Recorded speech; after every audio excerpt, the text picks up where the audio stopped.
I have been brought in on projects by founders to help with their systems and people so that they don't have to worry about execution when they're not in the room.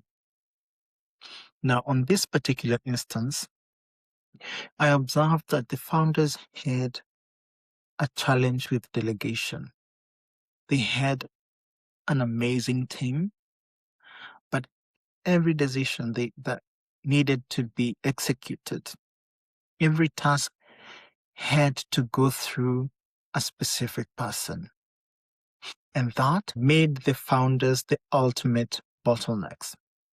Hello, my name is Emmanuel, and welcome to another episode of the Operator's Notebook. This is where I come to think out loud about building, leadership, and the invisible systems that shape our work and ourselves. And today, we're talking about delegation. On delegation, I have designed this framework that has 3 levels. You can only hand over 3 specific things on a project.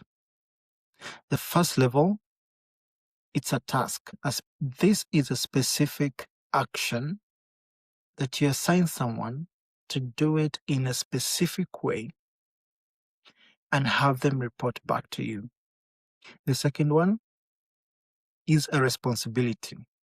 This is where the recipient gets to own the outcome, the how, and the judgment of executing the action. The third level is the authority. This is where the recipient gets to own the outcome, the how, and a budget. Now, how do you know as an operator if you have delegated the right way? Usually, and I'm saying this from experience because I have been in that position before, you will always have a gut feeling telling you to constantly check how the task is being done so that you can make sure that it's being done correctly, even though there are no signs of you needing to worry. This happens because you've just transferred the action while retaining judgment and ownership.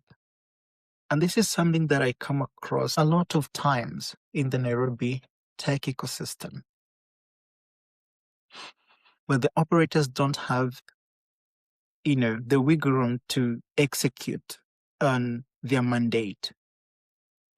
Because yes, the handover is done, but the conditions are not conducive.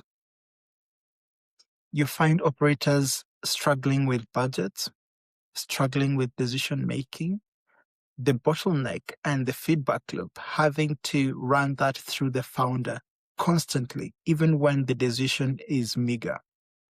Now, the constant supervision from the founder to make sure that things are done the right way doesn't help the situation.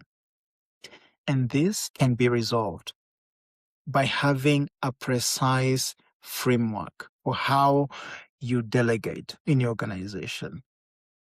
For a proper handover, you need to have a decision boundary where you have to define the outcomes of the action. On this level, you get to define how the success looks like, how do you measure that success, and when do we see that success. Next, you have to hand off this and have the recipient figure this out without you breathing down their necks.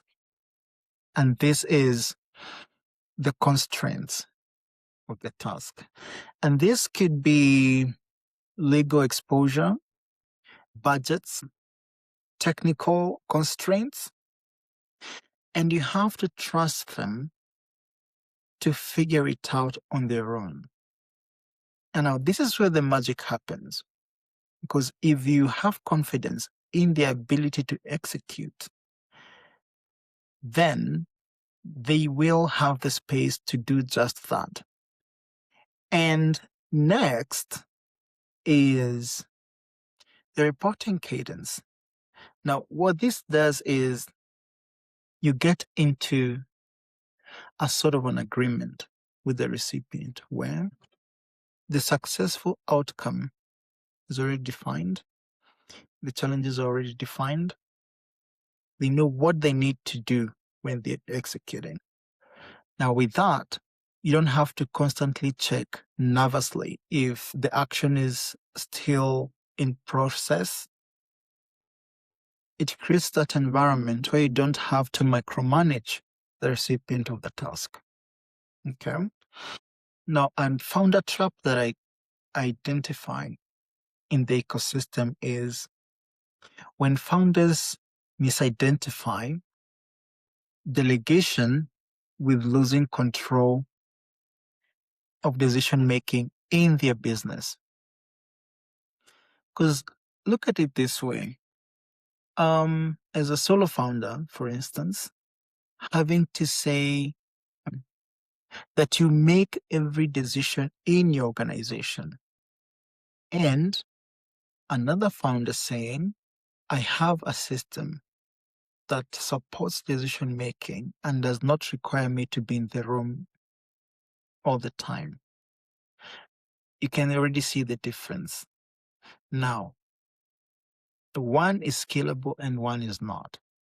Where the founder is the anchor for every decision, is capped at his or her ability to supervise, and that limits the scale or expansion ability. Now, on the other hand, the founder who has a system that works without needing him or her in the room is able to expand without any friction because the systems work. And I think that is the ultimate control. I want you to reflect on the last thing you delegated. How did you do it? Has any of the things we've mentioned been part of your pain points?